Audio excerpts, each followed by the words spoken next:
Oui, je vais vous parler de la caisse des écoles du 16e arrondissement. On nous propose une subvention de 3 168 000 € que nous voterons bien évidemment, même si cette subvention est à la baisse. Car cela pose deux problèmes. Est-ce que l'on veut une autonomie réelle des caisses des écoles et est-ce qu'on souhaite décentraliser réellement dans les arrondissements?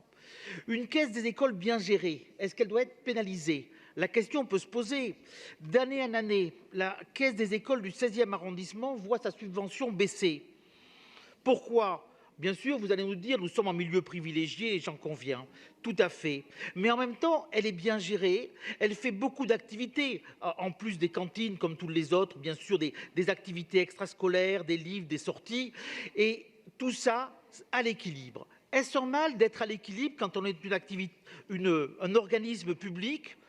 Peut-être que pour certains élus de gauche à la mairie de Paris, il faut forcément être déficitaire. Ce n'est pas la vision que nous en avons. Je pense qu'au contraire, une entité bien gérée doit être à l'équilibre. Alors, donner une subvention et on s'y tient. Mais cela pose le problème de l'autonomie et de la décentralisation. Est-ce que vous voulez réellement des caisses des écoles décentralisées? Est-ce que vous souhaitez réellement décentraliser vers les arrondissements? Monsieur Bouteau vient d'en parler dans son intervention. Il considère que ce qu'il a fait dans le deuxième est très bien.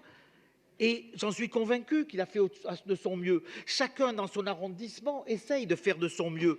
Et c'est très important, justement, et c'est là l'idée de la décentralisation, je donne les pouvoirs à chacun pour intervenir.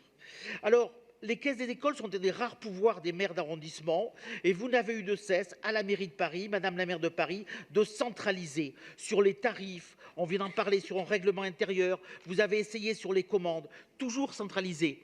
Je me souviens, moi qui n'ai plus 20 ans, de 1983, des lois de fer, des lois de décentralisation. Si je ne me trompe pas, elles étaient portées par le Parti socialiste. Ça a bien changé depuis.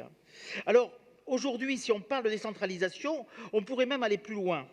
Dans ce cadre, est-ce qu'on ne pourrait pas imaginer que le service minimum dans les écoles ne pourrait-il, les jours de grève, être décentralisé dans les arrondissements? On voit bien que pour des questions de principe, la maire de Paris ne souhaite pas le mettre en place. Quand je dis des questions de principe, c'est des questions de politique et d'alliance politicienne. Mais les Parisiens, eux, ça leur ferait sûrement plaisir d'avoir un accueil dans les écoles les jours de grève. Ça, si vous ne voulez pas le faire, c'est peut-être une des choses qu'on pourrait imaginer de décentraliser dans les mairies d'arrondissement, avec bien évidemment le budget conséquent. Ça rendrait vraiment service aux Parisiens et ça serait revaloriser les caisses des écoles et ça serait une réelle décentralisation. Je vous remercie. Merci.